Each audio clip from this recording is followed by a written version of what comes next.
Hey, so today I'm going to show you how I did my boho knot list. I'm not a big talker, so I'm just going to let the music play. You guys can watch. I will literally have everything in the description box. Literally everything. Every question you could think of.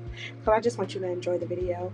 And also, if you don't have a rack, which is going to show soon, I suggest you get a rack. And I got my rack. You don't have to pay $22 or $15 for it.